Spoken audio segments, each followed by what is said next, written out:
என் 2 குழந்தைங்களை காப்பாத்துங்க மக்களே. எங்களை இந்த இந்து சனாதன தர்மம் வாழ எங்களுக்கு வழி சொல்லுங்க மக்களே.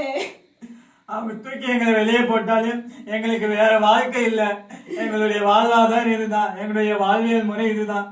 எங்களுடைய வாழ்க்கை இந்து தர்மத்தை வாழ்றதுதான், சனாதன தர்மத்தை வாழ்றதுதான். அவங்க எங்களை கொண்டாலும் சரி, நாங்க தொடர்ந்து பகவானுக்கு பூஜை பண்ணி தான் வாழ போறோம்.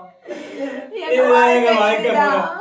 நாங்க இந்த வாழ்க்கையை தான் வாழணும்னு ஆசைப்படுறோம். இந்த தொடர்ந்து வாழ போறோம். எங்களுக்கோ எங்க குழந்தைகளுக்கோ எது ஒண்ணு ஆனாலையும் இந்த இந்து விரோத கும்பலோ இந்த அதிகாரிகளும் தான் காரணம். இது உங்களுக்கு கடைசியா இத சொல்லி தெரிவிச்சுக்கிறோம். இதுக்கப்புறம் எங்க கிட்ட எந்த ஒரு எவிடன்ஸும் இல்ல. கரண்ட புடிங்கிட்டாங்க, பாறைய புடிங்கிட்டாங்க, எதுக்காகவும் வெளியே போக முடியல. டோர்ல வச்சு இப்ப லாக் பண்ணிட்டு வர இரு, உங்களை என்ன பண்றேன் பாருன்னு சொல்லி கதவை லாக் பண்ணிட்டு போயிருக்காங்க. வந்தா என்ன நடக்கும்னு தெரியல.